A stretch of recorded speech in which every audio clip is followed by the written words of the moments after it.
योगी आदित्यनाथ भले ही घर अब जा रहे हों, लेकिन उनके काम, उनकी उपलब्धियां पहले ही उनके घर, उनके गांव, उनके इलाके में पहुंच चुके हैं। सिर्फ गांव में ही क्यों, योगी के काम की चर्चा तो इस वक्त पूरे देश में हो रही है। फिर चाहे अपराधियों के खिलाफ योगी का बुलडोजर मॉडल हो या फिर धार्मिक स्थलों से शांतिपूर्ण तरीके से लाउडस्पीकर उतरवाने का मॉडल। आज हालत यह है कि देश के कई राज्य अपराध रोकने के लिए, दंगा रोकने के लिए योगी सरकार के बुलडोजर मॉडल को फॉलो कर रहे हैं। और इन दिनों चर्चा में है योगी सरकार का लाउडस्पीकर मॉडल। यह मॉडल इतना कामयाब कैसे हुआ, किस नेता ने इस पर क्या कहा, देखिए हमारी इस रिपोर्ट में।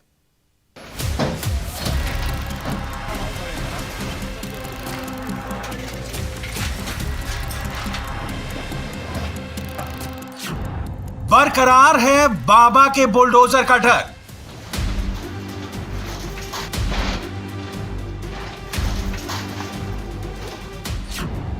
अब बुलडोजर की चपेट में आए गो तस्कर।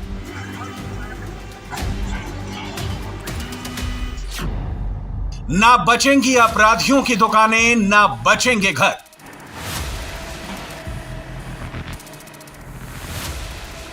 यूपी में योगी बाबा का बुलडोजर बेरोक टोक चल रहा है।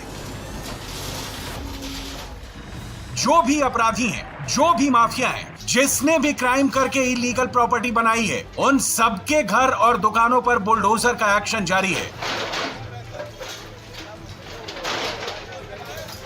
इसी सिलसिले में मेरठ में 16 जगह बुलडोजर चलाया गया, करीब 20 इलीगल प्रॉपर्टी को गिराया गया और सबसे अहम थी गो तस्कर अकबर और सलीम बंजारा की प्रॉपर्टी। पुलिस और प्रशासन ने अकबर बंजारा की 13 दुकानों को जमींदोज कर दिया।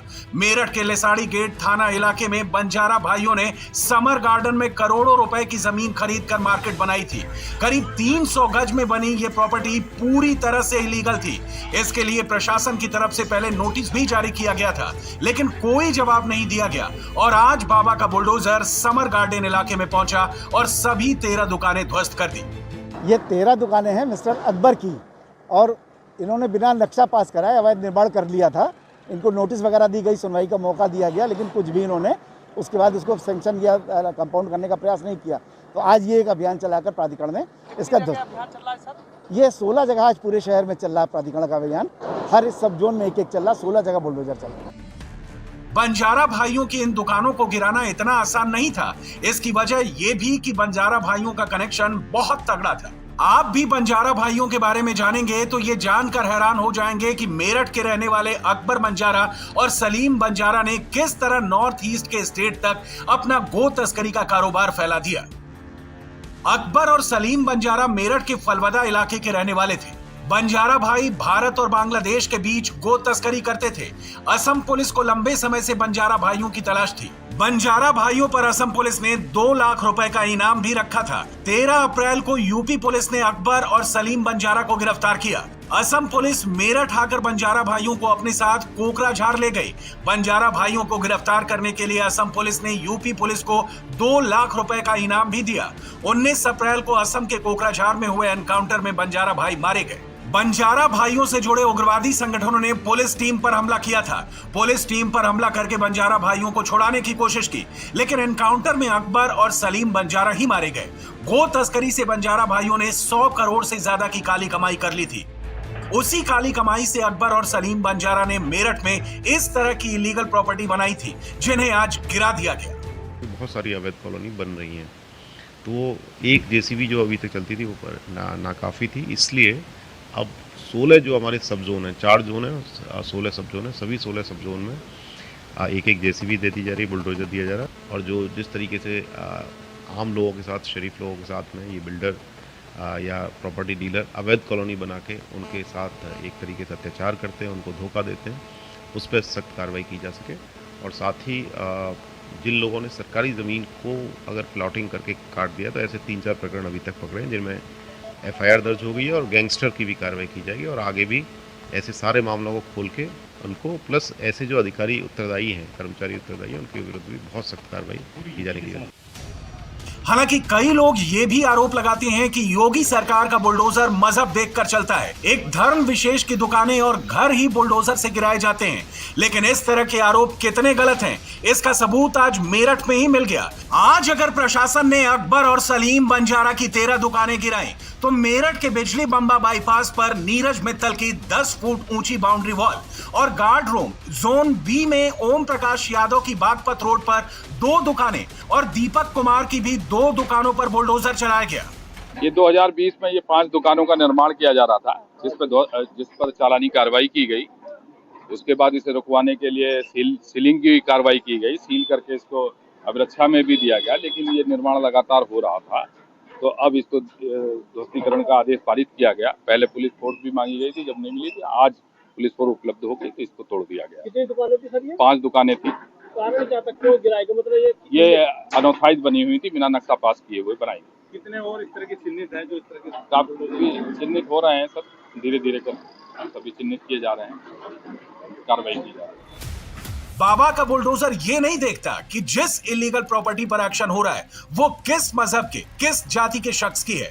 बिना किसी पक्षपात के अवैध काम करने वालों पर एक्शन होता है। यही वजह है कि यूपी का बुलडोजर मॉडल हिट हो रहा है। कई और राज्य सरकारें भी अपने यहाँ गैर कानूनी काम करने वालों पर, दंगा करने वालों पर बुलडोजर चला रही हैं। वैसे यूपी सरकार का बुलडोजर मॉडल ही नहीं बल्कि लाउडस्पीकर मॉडल भी हिट हो रहा है। इसकी मिसालें दी जा रही हैं।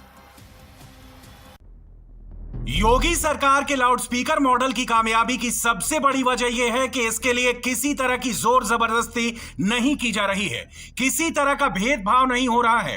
अगर मस्जिद से लाउडस्पीकर उतारे जा रहे हैं तो मंदिरों से भी लाउडस्पीकर हटाए जा रहे हैं। अगर लाउडस्पीकर पर अजान का वॉल्यूम डाउन किया जा रहा है तो मंदिरों से भी कहा जा रहा है कि प्रार्थना और भजन की आवाज मंदिर परिसर से बाहर ना जाए। यही वजह है कि कई राज्यों में लोग अपनी अपनी सरकारों से यह मांग कर रहे हैं कि लाउडस्पीकर पर यूपी मॉडल को दूसरी जगह भी फॉलो किया जाए। लेकिन कुछ मुख्यमंत्री हैं जिन्हें इसकी जरूरत महसूस नहीं हो रही है। ऐसे मुख्यमंत्रियों में एक नाम नीतीश कुमार का है। आज नीतीश कुमार ने कहा कि लाउडस्पीकर उतारना बेकार का मुद्दा है, सबको अपने धर्म के पालन का हक है। सर, यूपी में लाउड स्पीकर उतारा था, बिहार में भी मांग कर रहे हैं लोग कि लाउड स्पीकर होना चाहिए। अरे छोड़िए ना वो सब चीजें, एथेनॉल वाला बात, एथेनॉल का बात करिए, वो सब बेकार चीज है। अब बिहार में हम लोगों का जो व्यू है जानते नहीं है। हम लोग किसी भी धर्म के बीच में कोई हस्तक्षेप करते हैं कभी नहीं। सबको अपना अधिकार है, करते रहते हैं अपना काम। ये पहला मौका नहीं है जब नीतीश कुमार ने लाउडस्पीकर विवाद को फालतू बताया हो। कल जीतन राम मांझी के घर पर इफ्तार की दावत के बाद भी नीतीश कुमार ने कहा था कि सर, लाउडस्पीकर वाले पर क्या कहना है? अरे फालतू चीज है, जिसको जैसे मन करता है चलता है, बेकार चीज है सर। ये सब चीज पर कहीं कोई बिहार के मुख्यमंत्री नीतीश कुमार अकेले नहीं हैं जो लाउडस्पीकर विवाद को गैर जरूरी बता रहे हैं। जम्मू कश्मीर के पूर्व मुख्यमंत्री उमर अब्दुल्ला तो इसे मुसलमानों के मामले में दखल अंदाजी बता चुके हैं। उमर अब्दुल्ला ने तो यहां तक आरोप लगा दिया कि मुसलमानों को उनके मजहब से जुड़े हर मुद्दे को लेकर परेशान किया जा रहा है। हमें कहा जा रहा है कि मस्जिदों में लाउड स्पीकर नहीं इस्तेमाल होने चाहिए। क्यों है? अगर बाकी जगहों पे लाउड स्पीकर होते हैं तो मस्जिदों में क्यों नहीं? दिन में 5 बार ही अजान होती है, इसमें गुनाह क्या है? हमारे माइक अजान के दौरान, हमारा हलाल मीट, हमारा हिजाब, इन चीज़ों पे। अब रोज़ों में आप बिजली भी नहीं देते, फिर क्या दे रहे हो आप हमें? अब इसे क्या कहें? कहां का मुद्दा कहां जोड़ रहे हैं? इस मामले में जम्मू कश्मीर की एक और पूर्व मुख्यमंत्री महबूबा मुफ्ती भी कम नहीं है। उन्हें भी लग रहा है कि लाउडस्पीकर के बहाने मुसलमानों से उनके हक छीने जा रहे हैं। जब एक पत्रकार ने उनसे पूछा कि लाउडस्पीकर सिर्फ मस्जिदों से नहीं मंदिरों से भी हटाए जा रहे हैं, तो भी महबूबा अपने स्टैंड पर कायम रही। लेकिन मैम ऐसा है, जैसे आप बात करते हैं यूपी की, अगर योगी आदित्यनाथ का अगर आप लाउडस्पीकर का ऑर्डर देखिए, वो सब मजहब के लिए, एक पर्टिकुलर रिलीजन के लिए नहीं, और रिलीजियस प्रीचर उसको वॉलंटरली उतार रहे हैं, तो फिर इसको रंगत क्यों दी जा रही है? रंगत की बात नहीं है कि आपके हमारे मुल्क में जो है फ्रीडम है, फ्रीडम, हमारा राइट टू फ्रीडम है, यानी कि हम जो मजहब चाहें उसको प्रैक्टिस कर सकते हैं। और ये अचानक से इससे पहले हिजाब का इशू आ गया, अब लाउडस्पीकर का इशू आएगा, उसके बाद हलाल का। ये तो एक इशू, ये तो खाली लाउडस्पीकर की बात नहीं हो रही है, ये तो दिन ब दिन एक एक चीज की बात कर रहे हैं। और उसके बाद इस तरह माइनॉरिटीज के मकानों को बुलडोजर से उड़ा देना, ये तो सारा एक सिनिस्टर प्लान लगता है। ये कोई एक चीज नहीं है, ये तो this seems to be a series of actions that they want to do to divide the society. Mehbooba Mufti कह रही हैं कि लाउडस्पीकर के बहाने सरकार हमारी सोसाइटी को डिवाइड करने की कोशिश कर रही है, लेकिन सच तो यह है कि उमर अब्दुल्ला और महबूबा मुफ्ती जैसे लोग ही बिना बात का खौफ दिखाकर मुसलमानों को डराने की कोशिश कर रहे हैं, क्योंकि सच तो यही है कि लाउडस्पीकर तो मंदिर और मस्जिद दोनों जगहों से उतारे जा रहे हैं। अगर अब तक की बात करें तो यूपी में आज यानी 30 अप्रैल सुबह 7 बजे तक 1,04,634 लाउडस्पीकर या तो उतारे गए या उनकी आवाज कम की गई। प्रशासन ने अब तक 45,773 लाउडस्पीकर उतारे हैं और 58,861 लाउडस्पीकर की आवाज कोर्ट की गाइडलाइंस के मुताबिक की है और इसमें मंदिर और मस्जिद दोनों शामिल हैं। और ये सब काम समझाकर, आपसी सहमति और स्वेच्छा से किया जा रहा है। आज भी जब लखनऊ की एक मस्जिद से गैर जरूरी लाउडस्पीकर उतारे जा रहे थे और उनकी वॉल्यूम कम की जा रही थी तो हमारे संवाददाता विशाल प्रताप सिंह वहां मौजूद थे। विशाल के मुताबिक लाउडस्पीकर हटाए जाने को लेकर किसी तरह की नाराजगी नहीं है। हम इस समय पुराने लखनऊ के बाजार खाला इलाके में मौजूद हैं और यहाँ पर जो अबू बकर मस्जिद है, उस समय ईद से ठीक पहले आप देख सकते हैं कि जो लाउड स्पीकर लगे हुए हैं उन लाउड स्पीकर्स को हटाने का काम किया जा रहा है। मस्जिद के जो लोग हैं वो खुद से अपना जो लाउड स्पीकर है उसको यहाँ हटा रहे हैं। पहले इस मस्जिद में 4 लाउड स्पीकर्स लगे होते थे, लेकिन अब यहाँ पर फिलहाल 2 लाउड स्पीकर्स के तौर पर काम किया जाएगा, क्योंकि जो 2 लाउड स्पीकर्स थे उसमें से आवाज़ ज़्यादा आ रही थी। मस्जिद को पुलिस की तरफ से नोटिस दिया गया था और आज पुलिस यहाँ पर आए इससे पहले मस्जिद के लोगों ने ही, अबू बकर मस्जिद के लोगों ने स्वयं से ही यहाँ का जो लाउड स्पीकर है उसको हटा लिया है, खुद से हटा लिया है। और सबसे अच्छी बात यह है कि जो पुलिस के ऑफिसर्स हैं उनका कहना है कि उनकी जो पूरी ड्राइव चल रही थी उसका सीधा असर यहाँ पर पड़ा है और लोग खुद से अपनी स्वेच्छा से ही इस लाउड स्पीकर्स को हटा रहे हैं। सुरक्षा से हटाए, सुप्रीम कोर्ट का जो है ना आदेश था 2017 का और हाई कोर्ट की भी जो है ना इस पे हैंड था, तो उसको मद्देनज़र रखते हुए जो है ना हम लोग ने ये कहा कि जो है ना अदालत की जो है ना जो मान्यता है वो उस मापदंड के तहत हम लोग माइक चालू रखेंगे और उस पर काम करेंगे। देखिए ये काम सराहने वाला है, किसी एक समुदाय के लिए तो है नहीं, वो मंदिर के लिए भी है, मस्जिद के लिए भी है, गुरुद्वारे के लिए भी है, चर्च के लिए भी है, सभी जगह के लिए है। तो सभी के जो है ना स्पीकर उतारे जा रहे हैं तो इसमें किसी को एतराज़ नहीं होना चाहिए। हंसी खुशी हर आदमी को अपना ध्वनि प्रदूषण को देखते हुए ये हमारे वातावरण के लिए बेहतर है, तो उस पर जो है ना कोई ऐसा जो है ना मुद्दा नहीं है। ये पुलिस भी कह रही है कि लखनऊ में अलविदा की नमाज अच्छे से हुई और ईद भी अमन और शांति के साथ होगी।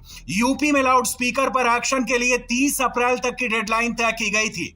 आज 30 अप्रैल है और 95% काम पूरा हो चुका है। कल जुमा की नमाज थी और ये नमाज भी बहुत सकुशल संपन्न हुई, जो कि पश्चिम क्षेत्र में जोन में एक महत्वपूर्ण होता है। तो अभी सब कुशलतापूर्वक निपट गया है और आगे जो भी 2-3 तारीख को ईद की नमाज होगी उसको भी हम कुशलतापूर्वक समापन कराएंगे। उसका सवाल ले लेता हूँ सर, लाउड स्पीकर को लेकर जो पूरा शासन की या पुलिस प्रशासन की जो पूरी ड्राइव चल रही थी वो अभी भी जारी रहेगी या 30 तारीख को इस पर कुछ समीक्षा होनी है? अभी हमें एक प्रमाण पत्र देना था कि हम लोगों ने अपने क्षेत्र के लाउड स्पीकर को या तो हटवा लिए हैं जो अवैध रूप से थे, या कुछ लाउड स्पीकर का हमने वॉल्यूम कम कराया। तो इसके संदर्भ में हम रोज़ इस पर कार्रवाई करते हैं और इसकी पर डे सूचना जो है हम अपने डीसीपी साहब के माध्यम से और सीपी साहब को भेजते हैं, उसके माध्यम से ऊपर शासन को पहुंचती है। तो अभी तक 30 तारीख तक अच्छी खासी कार्रवाई हमारे यहाँ हो चुकी है। लगभग 95% से ज़्यादा जो लाउड स्पीकर अवैध थे उनको हटवा लिया गया है या उनके वॉल्यूम कम करवा दिए गए हैं। जो कुछ बचे हैं 2-4-10 उनके लिए भी कार्रवाई चल रही है। मस्जिद में लाउड स्पीकर उतारने को लेकर अगर मस्जिद कमेटी के मन में किसी भी तरह का असंतोष नहीं है तो इसकी वजह यह है कि मंदिरों में भी ऐसा ही किया जा रहा है। खुद मुख्यमंत्री योगी आदित्यनाथ जिस मठ के महंत हैं, उस गोरक्ष पीठ मंदिर से भी लाउड स्पीकर या तो उतारे गए या उनकी वॉल्यूम कम की गई, यानी लाउड स्पीकर उतारने में किसी तरह का भेदभाव नहीं रहा। यही वजह है कि दूसरे राज्यों में भी इसे फॉलो करने की मांग की जा रही है। महाराष्ट्र के पूर्व मुख्यमंत्री देवेंद्र फडणवीस की वाइफ अमृता फडणवीस और एमएनएस चीफ राज ठाकरे ने तो इसे लेकर ट्वीट भी किया। अमृता फडणवीस ने लिखा था कि ऐब होगी, कुछ तो सीख हमारे योगी से। इसी तरह राज ठाकरे ने भी लिखा था कि काश महाराष्ट्र में भी कोई योगी होता जो लाउड स्पीकर के मामले का हल निकालता। लेकिन शिवसेना कह रही है कि उन्हें योगी से कुछ सीखने की जरूरत नहीं है। शिवसेना तो राज ठाकरे के योगी प्रेम पर भी सवाल उठा रही है। शिवसेना के प्रवक्ता संजय राउत ने कहा कि यही राज ठाकरे कुछ महीने पहले तक योगी आदित्यनाथ के बारे में उल्टा सीधा बोलते थे, लेकिन अब योगी का सहारा लेने लगे हैं। कौन है आदित्यनाथ? वो गंजा आदमी, वो गंजा आदमी भगवे कपड़े पहनकर घूमता है पागल जैसा, ये कहने वाले अयोध्या जा रहे हैं। हाँ, अरे मुंह खोलने के लिए मजबूर मत करना हमें। आप योगी जी उनका कैसा स्वागत करता है मुझे देखना है। योगी जी को जिसने ये गंजा टकलू आदमी भगवे कपड़े पहनकर हाँ यहाँ वहाँ घूमता है, हमें शर्म आती है उनको देखने के लिए। राज्य के विकास की कभी बात नहीं करता है ये गंजा आदमी। इस प्रकार की भाषा किसकी थी? अब हिंदुत्ववादी हो गए। जिसने योगी जी के शरीर पर जो भगवे वस्त्र है उसका अपमान किया था। हाँ, एक गंजा आदमी भगवे वस्त्र पहनकर घूमता है, तो आप हमें हिंदुत्व सिखाने की भाषा करते हो। भाई छोड़ दीजिए, ज़्यादा बात करूँगा तो आपको बाहर निकलना मुश्किल होगा। संजय राउत कुछ भी कहे, लेकिन सच तो यही है कि लाउडस्पीकर पर योगी मॉडल को फॉलो करने की मांग जोर शोर से उठ रही है। उत्तराखंड के चीफ मिनिस्टर पुष्कर सिंह धामी ने भी कहा कि उनके राज्य के लिए जो सही होगा वो उस तरह का फैसला करेंगे। सर, उत्तर प्रदेश में अवैध धार्मिक स्थलों से लाउड स्पीकर इत्यादि हटाए जा रहे हैं, क्या उत्तराखंड भी उत्तर प्रदेश के नक्शे कदम पे चलेगा? क्योंकि बुलडोजर तो उत्तराखंड में चल गया। नहीं, देखिए, उत्तराखंड राज्य के हित में जो भी होगा, उत्तराखंड की धर्म को, उत्तराखंड की संस्कृति को, उत्तराखंड की कानून व्यवस्था को ठीक करने के लिए जो जरूरी होगा वो सब करेंगे।